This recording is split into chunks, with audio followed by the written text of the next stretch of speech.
Ernest never thought the quiet click of a bookstore door could sound like the beginning of a catastrophe. Or a miracle. He wasn't sure yet. All he knew was that when Anthony Marchetti stepped inside, 6 feet of cold perfection wrapped in an expensive suit, the air seemed to straighten its spine. Customers went silent. The fluorescent lights almost dimmed in a bow. That was the effect of the youngest CEO in the city. Beautiful. Sure. Untouchable. And completely out of place among dusty novels and secondhand poetry. Ernest's fingers tightened around the book he was shelving. He'd seen Anthony on the news just last night, scandal plastered across every channel. The heir of a billion-dollar empire, caught in a messy breakup with his socialite fiancée. Headlines screamed cold-hearted, unfit to lead, emotionally unstable. None of that mattered to Ernest. He had his own crisis, overdue rent, a sick mother, and enough bills to suffocate him. So when Anthony's eyes landed on him, dark, assessing, too intense for comfort, Ernest's spine tingled. "Are you Ernest Dawn?" Anthony asked, voice smoother than his reputation. "Yes." Ernest managed, though it sounded like a question. Anthony closed the distance between them like a decision already made. No introduction needed. "I did my research." Ernest blinked. "On to me?" Anthony nodded, expression unreadable. "I need to speak with you privately." Ernest looked around. "I'm working."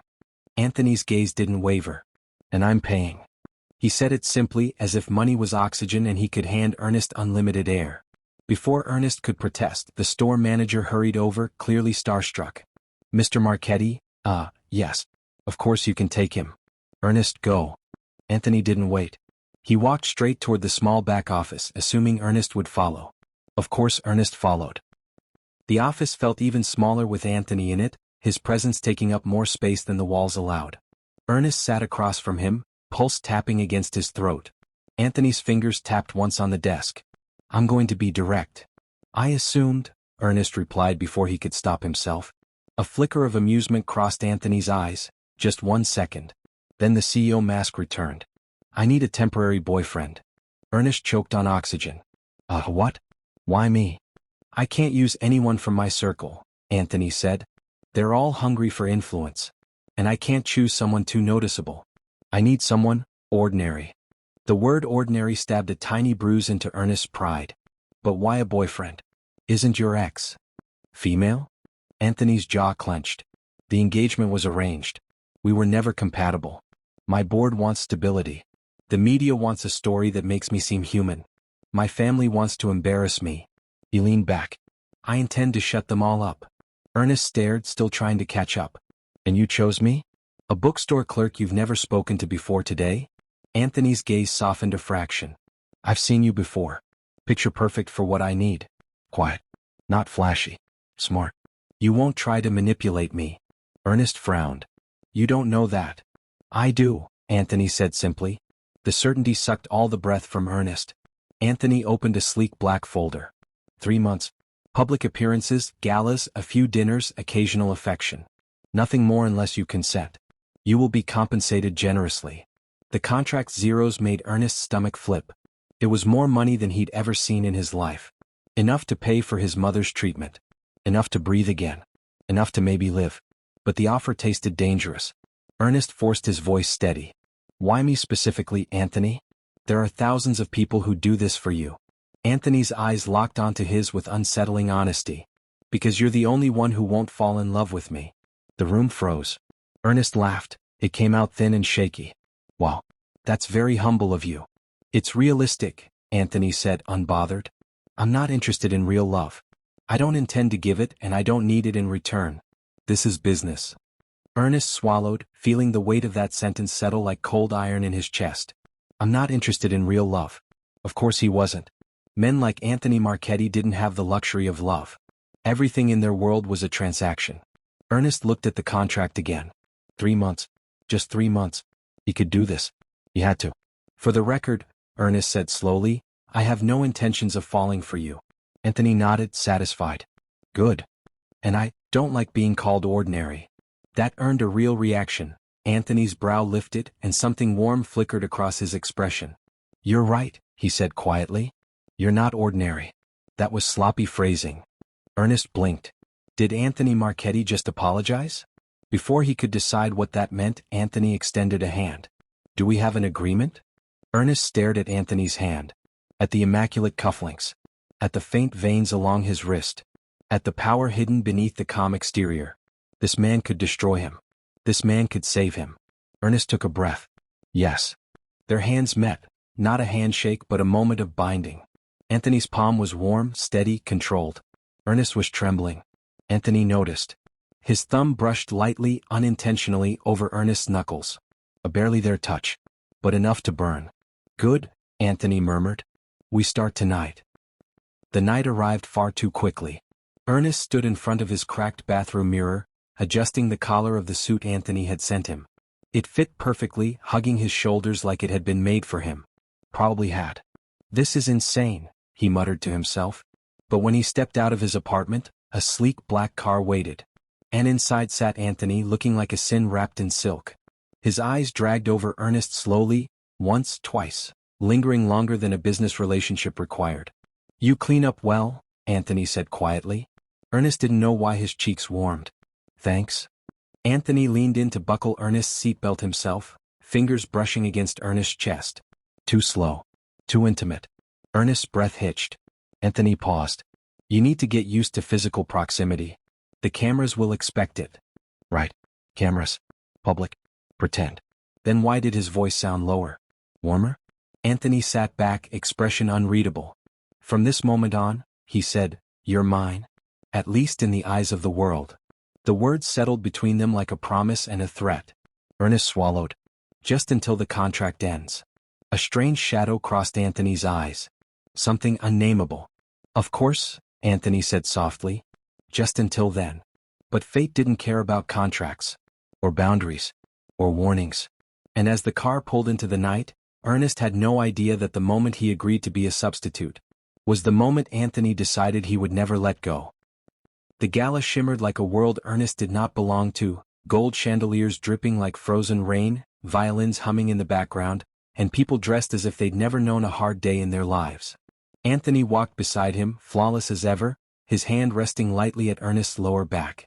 It was a simple gesture meant only to look natural to cameras, but Ernest felt it everywhere. His pulse, his breath, his spine, nothing obeyed him. Stay close, Anthony murmured as they stepped inside. Crowds can be unpredictable.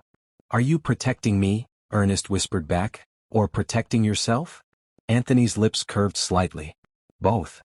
A photographer called Anthony's name, and instantly the CO dropped into a performance of charisma. Sharp jaw, elegant posture, an arm sliding around Ernest's waist with ease he had no right to possess. The cameras loved it. The crowd stared. Some whispered. Ernest tried to smile just enough not to look terrified. Anthony leaned closer, voice smooth. Relax. You're safe. But Ernest wasn't sure safety was even possible beside a man like Anthony. The first hour passed in a haze of champagne, introductions, and forced smiles. Anthony moved through the room like he owned every corner of it. Ernest moved like he was trying not to trip over invisible expectations. And then she appeared. Tall. Stunning. Wearing a silver dress that sparkled like it had been spun from moonlight. Clara Moretti. Anthony's ex-fiancée. Her eyes landed on Anthony with a mix of longing and irritation. Then they traveled to Ernest. And paused. You must be the new one, she said, her smile soft but dripping venom. Ernest opened his mouth but Anthony stepped forward first, subtly shielding him. Clara, Anthony said, voice gentler than Ernest had ever heard him use. You look well. I always do. Clara touched Anthony's lapel, far too close for comfort. Your taste has changed. Drastically. Ernest felt the hit, sharp and precise, but he didn't react. Clara tilted her head. How long will this one last? Anthony's jaw flexed. Longer than anything arranged, he said coldly. Clara froze. Her smile wavered.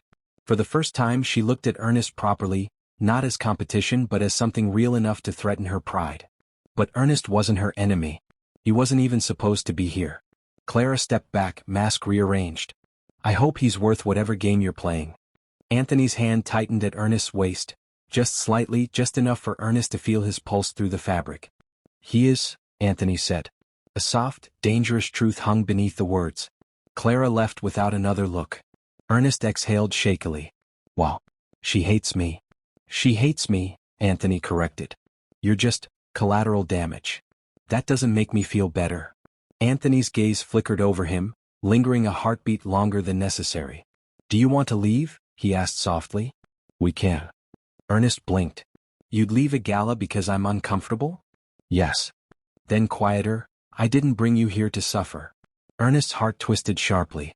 Anthony was unpredictable, cold one second, disarmingly gentle the next.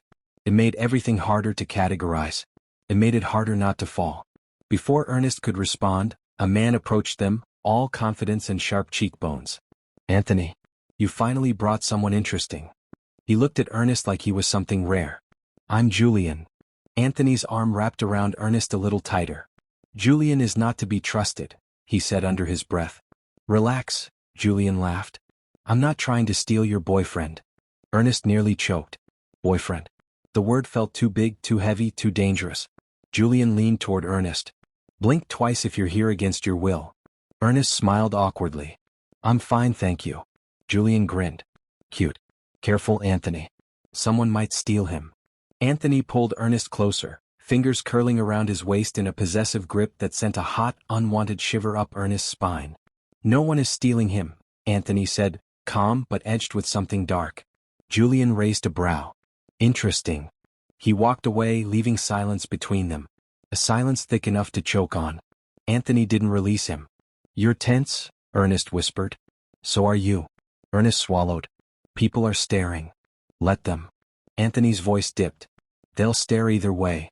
They held the closeness a moment too long. Ernest's breath hitched. Anthony's fingers brushed the curve of his hip in a way that felt almost unintentional. Almost. Later in the evening, as they stepped onto the balcony for a breath of fresh air, Ernest finally allowed himself to relax.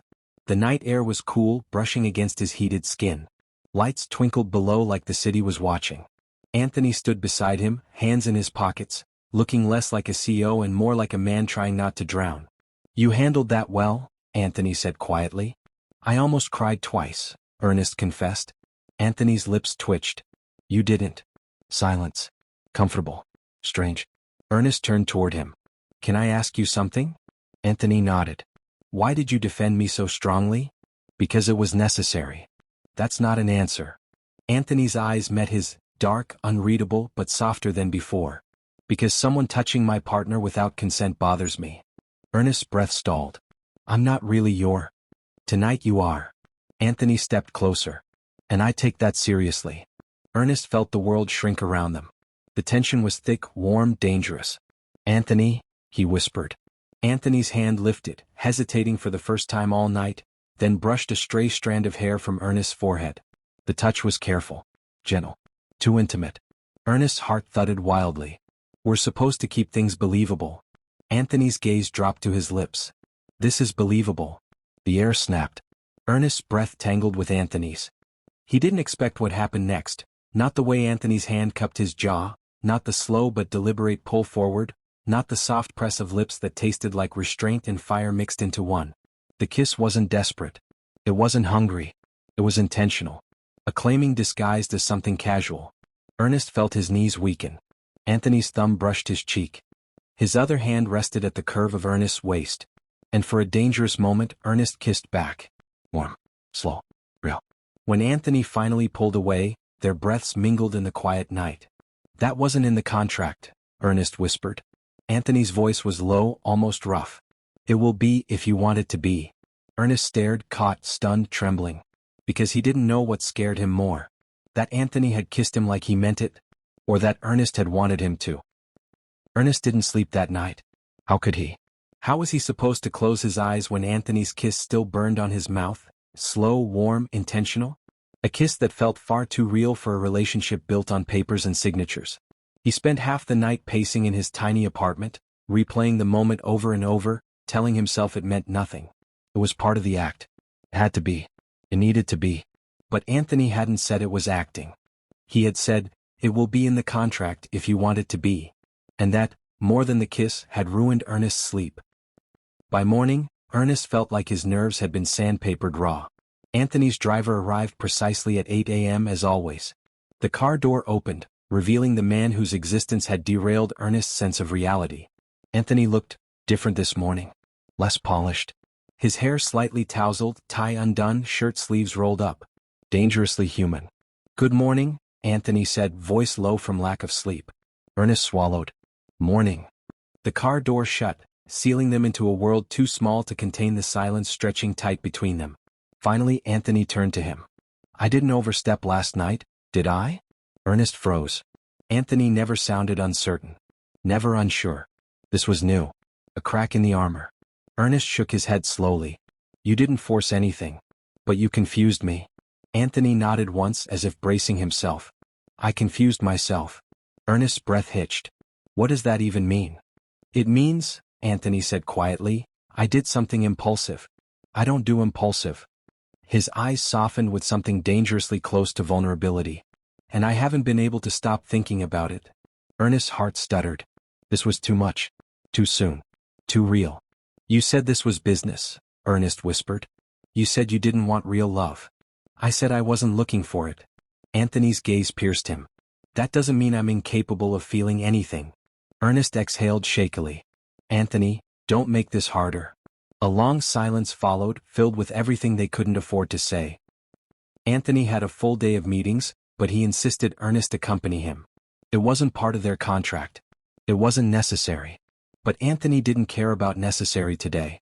Inside the office, Anthony was his usual cold, efficient self, sharp words, clipped commands, ruthless precision. But every time he passed Ernest's desk, his fingers brushed Ernest's shoulder, his gaze lingered a second too long, his voice softened for a breath. Subtle. But impossible to ignore. Around noon he brought Ernest lunch. Not a secretary. Not an assistant. Anthony himself. He set the bag down. You skipped breakfast. Ernest blinked. You noticed? Yes. That's surprising. It shouldn't be. His gaze dropped to Ernest's lips for a split second. After last night. Ernest felt heat lick up his neck. Anthony. I'm not asking for anything. Anthony stepped back, hands behind him like he was restraining the urge to touch. I just want you to eat. And then he walked away, carrying the scent of expensive cologne and unwanted tenderness. But tenderness had a price, and Ernest discovered it that evening. He overheard it. A conversation Anthony wasn't supposed to hear, happening behind the half-closed office door. Anthony's father's voice, cold, scathing, slithered through the crack. Your little project. Ernest, do you think anyone believes it's real? Anthony's voice followed, clipped. It doesn't matter what they believe. It matters to me. His father's tone sharpened like a blade. That boy is a placeholder. A prop. Easy to manage. And that is why we approved him. Ernest froze in the hall. Approved? Prop? Placeholder? His heartbeat thudded painfully. Anthony's father continued, voice dripping contempt. He is temporary. That kind of boy is always temporary. Ernest's stomach twisted. His chest hollowed. His worst fear spoken aloud. Then Anthony's chair scraped sharply, and his voice lashed through the room. You will not talk about him like that. Why? His father scoffed. You're acting like you care. I don't. But Anthony's voice cracked in a way Ernest had never heard. I just won't have you insulting someone who has done nothing wrong. The next words nearly shattered Ernest. You chose him because you thought he'd never matter. Because you believed I'd never fall for someone like him. Silence. Cold. Absolute. Ernest's breath caught. Fall. Fall for? No. No, Anthony couldn't have meant that. He must have misspoken. Or been manipulated. Anthony's father chuckled darkly. Then I was right. The conversation ended with the slam of a door. Anthony appeared a moment later, angry, shaken, vulnerable in a way that made Ernest ache. But Ernest stepped back before Anthony could see him. Because everything hurt too much. He left the building before Anthony noticed. Anthony found him hours later. At Ernest's apartment door, raining lightly, Anthony's white shirt damp, hair dripping, chest rising fast as if he'd run the whole way. Why did you leave? Anthony demanded, breathless. Ernest stared at him, unable to hide the ache in his voice. Because I know now. Anthony froze. Know what? What I am to you. Ernest's voice cracked. A placeholder. A prop. Someone easy to control. Temporary. Anthony's expression shattered. You heard? I heard everything. Anthony stepped closer, rain sliding down his cheekbones like tears he'd never let fall. Ernest, listen to me. You weren't supposed to care about real love. This was business. Ernest's voice wavered. And now I know your family only approved me because I'm nobody. Because I'm replaceable. You are not replaceable, Anthony snapped, grabbing Ernest's wrist, not forcefully but desperately. I swear to you. Don't lie to me. Ernest pulled his hand free. Because the truth already hurts enough. Anthony looked destroyed. Actually destroyed. He took a shaky breath. Ernest, I told him he was wrong. You also told him you don't care. Anthony flinched. A single drop of rain fell from his hair to Ernest's hand, warm from his skin despite the cold night. Please, Anthony whispered. Don't walk away. I'm not walking away. Ernest's voice broke. I'm ending the contract. Anthony's breath stopped. Like Ernest had punched the air out of him. No, he said softly, violently, helplessly. Don't do this. Ernest held his gaze with trembling resolve. We're done, Anthony. Rain blurred everything. The streetlights, Anthony's silhouette, Ernest's courage. Then Ernest stepped inside and closed the door. Anthony didn't knock. He didn't shout. He didn't beg. He just stood there in the rain. Like a man realizing for the first time that he'd lost something he never meant to love. Anthony did not sleep. He stood outside Ernest's apartment long after the rain stopped, long after the city fell quiet, long after his clothes dried stiff against his skin. He waited until the street emptied, until the sky lightened, until hope hurt too much to hold. Only then did he leave. But he didn't go home. He went to war. Ernest learned through a neighbor that Anthony had been asking around the building all morning. Not about the contract. Not about business. Just one question. Is he okay? It broke Ernest a little more. He tried to distract himself, cleaning, sorting, working, but everything felt wrong. His apartment felt too small, too quiet, too lonely. And every time he blinked, he saw the rain dripping down Anthony's face, mixing with hurt he had never seen on that man before. By afternoon, Ernest forced himself outside for air. He didn't make it 3 steps before a black car pulled up to the curb, door swinging open as if destiny had impatient hands. Anthony stepped out. This time he wasn't in a flawless suit. He wasn't polished or untouchable. He looked wrecked. Soft hair falling into his eyes, shirt wrinkled, tie missing, sleepless shadows bruising the edges of his gaze. Ernest. Just his name. But the sound of it scraped raw across Anthony's throat like it hurt to say. Ernest swallowed. Anthony, you shouldn't be here. I know, Anthony whispered. But I can't let it end like that. A long silence stretched between them, heavy with everything unsaid. Finally Anthony stepped forward. You think I don't care? Ernest looked away. I know you don't. I do. Anthony's voice cracked. And that terrifies me. Ernest froze. Anthony ran a hand through his hair, frustrated, helpless, too honest to hide the tremble in his fingers. I told myself you were temporary, Anthony said. A convenient choice. Someone neutral. Someone safe. He laughed, bitter and soft. I was a fool. Ernest's chest tightened. Anthony. No, Anthony's eyes blazed, but not with anger. With fear. With longing. With desperation he could no longer disguise. You need to hear this. Ernest's breath caught. You walked into my life quietly, Anthony said. You weren't supposed to matter. But you did. Every day. His voice softened. You mattered before I knew how to admit it. Ernest took a shaky step backward, overwhelmed. Anthony followed, but slowly, carefully, like approaching a wounded animal. My father called you a placeholder. Anthony's jaw tightened. But he was wrong. He didn't see what I saw. What did you see? Ernest whispered. You. Anthony's voice gentled to a whisper. Someone real. Someone honest. Someone who looked at me without wanting anything but the truth. Do you know how rare that is? Ernest's eyes stung. Anthony continued, stepping closer. You made me laugh when I forgot how. You challenged me when no one dared to. You stayed soft in a world that rewards cruelty. He exhaled shakily. And you kissed me back last night. Ernest's pulse stuttered. Anthony's hand lifted, slow, trembling, hovering near Ernest's cheek but not touching. You broke the rules first. Ernest's voice dropped. I didn't mean to. Yes, you did. Anthony whispered. And I did too. Ernest's heart ached. But the anger, the hurt, those were still sharp. Then why tell your father you don't care? Why let him say those things?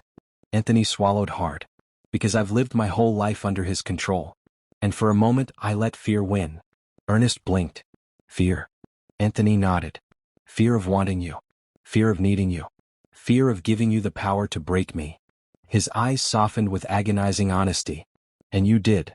Ernest's breath hitched. And I deserved it, Anthony whispered. Every second of it. Silence. The kind that feels like holding your breath on the edge of a cliff. Ernest, Anthony said, stepping even closer, voice barely holding together, I didn't come here to fix the contract. I don't want the contract anymore. Ernest looked up sharply. Anthony's next words were a confession in the rawest form. I want you. For real. Not as a substitute. Not as a placeholder. I want you, even if you walk away right now. Even if you never give me another chance. Ernest's chest tightened so painfully he almost folded. Anthony dropped to one knee. No ring. No theatrics. Just a man kneeling because standing felt dishonest.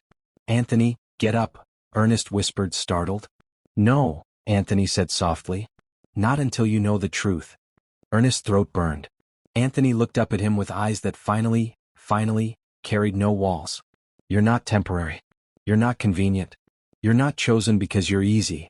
A broken breath. You're the only person in my life I didn't choose with logic. I chose you with something I didn't know I had left. Ernest felt tears pool, hot, disobedient. Anthony continued, voice barely steady. Let me earn back what I broke. Let me prove that you're not my substitute. He stepped closer on his knees. But the only man I want. The only one I'll ever choose. Not for business. Not for image. For me. Ernest's breath shattered. Anthony slowly stood, leaving barely an inch between them. Tell me to leave, Anthony whispered, and I will. But if you want me to stay, just say my name. Ernest didn't trust his voice. Couldn't. So he did the only thing his heart allowed. He stepped into Anthony's chest, slow, trembling, crumbling, and buried his face against him. Anthony exhaled a broken sound. His arms wrapped around Ernest with reverence, like holding something he feared might vanish. You came back, Anthony breathed. Ernest shook against him. I never wanted to leave. Anthony pulled back just enough to cup Ernest's cheek, thumb brushing away a tear. No more contracts, he murmured. No more pretending. His forehead pressed to Ernest's. No more temporary. Ernest's lips parted on a whisper. Then kiss me like you mean it. Anthony did. Not like their first kiss, controlled and careful. But deep. Warm. Hungry with restraint and promise. A kiss filled with everything he couldn't say and everything Ernest had waited to hear. Ernest melted into him, soft, shaking, trusting. Anthony's hand slid to Ernest's waist, pulling him closer, steadying him, grounding him. When they finally pulled apart, breathless and trembling, Anthony whispered against Ernest's lips. You're my forever. Ernest closed his eyes, letting the truth settle. And you, he whispered back, are mine.